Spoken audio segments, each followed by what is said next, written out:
Hi students, it's Mrs. DiGiacomo. I'd like to tell you the plan for this coming week. But before I get into that, I of course want to say, how are you? Hope you're doing well. Hope your family and you are safe. Hope you guys got to enjoy the beautiful weather this weekend. Fresh air, sunshine, that is good for the body and the mind. So just make sure you get outside and get some physical activity when you can. All right. So this time, I'm going to give you guys two options for this week. Those of you that enjoyed the coding of the pop-up, I'm going to give you another activity dealing with coding. You'll probably find this one a little bit easier, not necessarily because it's easier, but because you've already experienced JavaScript already. So at least it won't be brand new to you this week. For those of you that gave that coding a try and didn't like it, or you have zero interest in coding, I have another option where you can learn a little bit more about mental health and make a flyer out of it. So I'll teach you a few more things in drawing or a Google Doc. But the purpose of this activity or this video is to focus in on those that are choosing to program a progress bar, otherwise known as coding a progress bar. So you guys will go to your modules, of course. You're going to find where it says coding week May 8th. You're going to click here and you're going to see where it says programming a progress bar. As you guys can see that there are two options. Again, the focus of this video is to show those of you that want to do the progress bar.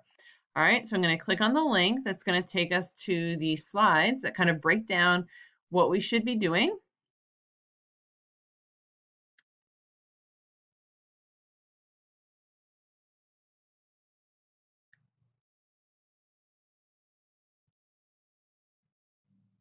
And of course, my computer's being really slow. Finally. All right, so we're going to be coding a progress bar. So some of you might be wondering what that is. I'll be showing you a sample of that pretty soon.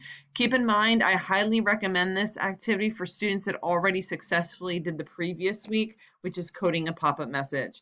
You could give this a try if you didn't do last week's, but I think it's going to be a little bit more difficult for those that don't have that prior experience.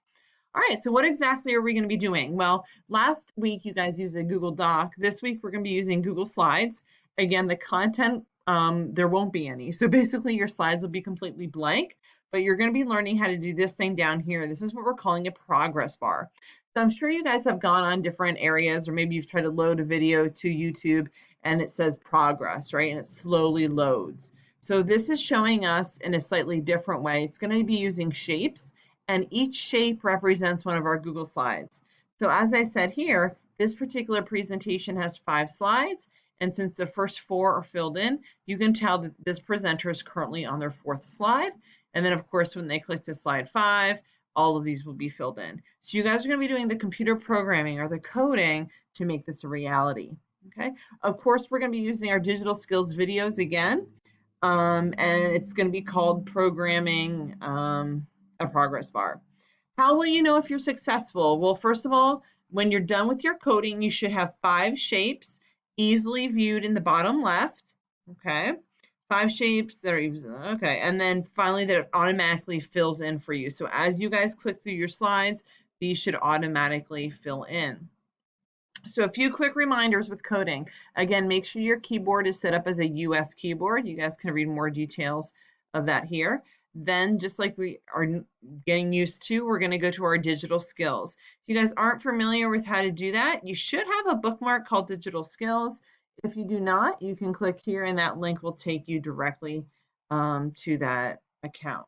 So as a teacher, my screen looks a little different, but once I go into digital skills, I'm then going to click Program a Progress Bar, and it's going to take me to something that looks like this. So I'm going to scroll down, and I'm going to see that there are 9 steps. You guys only have to do the first 6. Number 7 is simply a wrap up, so if you want to watch that, you can. It just concludes everything you've learned.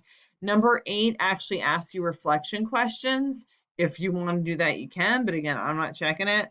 And then number 9 is for those of you that even want to learn even more, go for it. But again, I'm not asking you to submit that. So videos 1 through 6 are your priority. Okay, I'm going to go back to the presentation.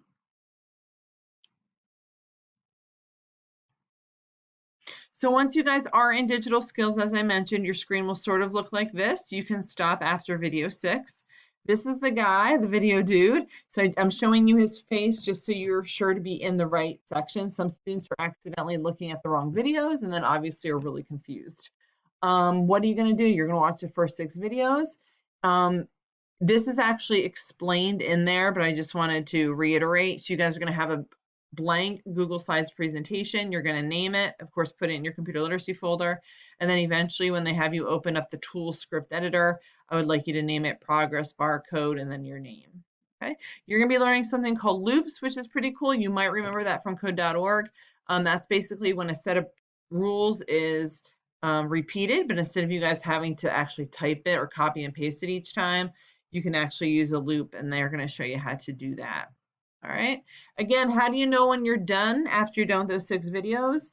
Again, you guys are allowed to choose any shape and any color. So this example shows like stars, and they're obviously filling in with yellow. You guys can choose any shape that you want. But I'm going to be looking for something like this.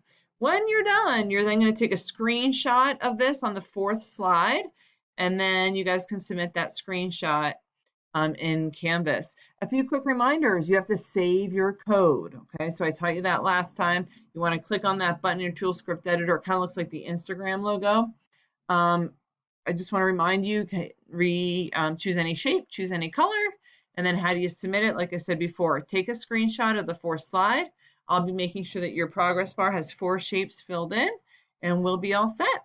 All right, give this a try. I think most students, after doing that pop-up, find this one easier. Again, not necessarily because it is, but because now you guys kind of know what to expect. So I'm really proud of all of you that are giving this coding thing a try. I know it's really hard in this environment. I prefer being there with you so I can actually help you debug if needed, but you guys are doing awesome. So proud of you, and I look forward to seeing what progress bars you create. All right, thank you.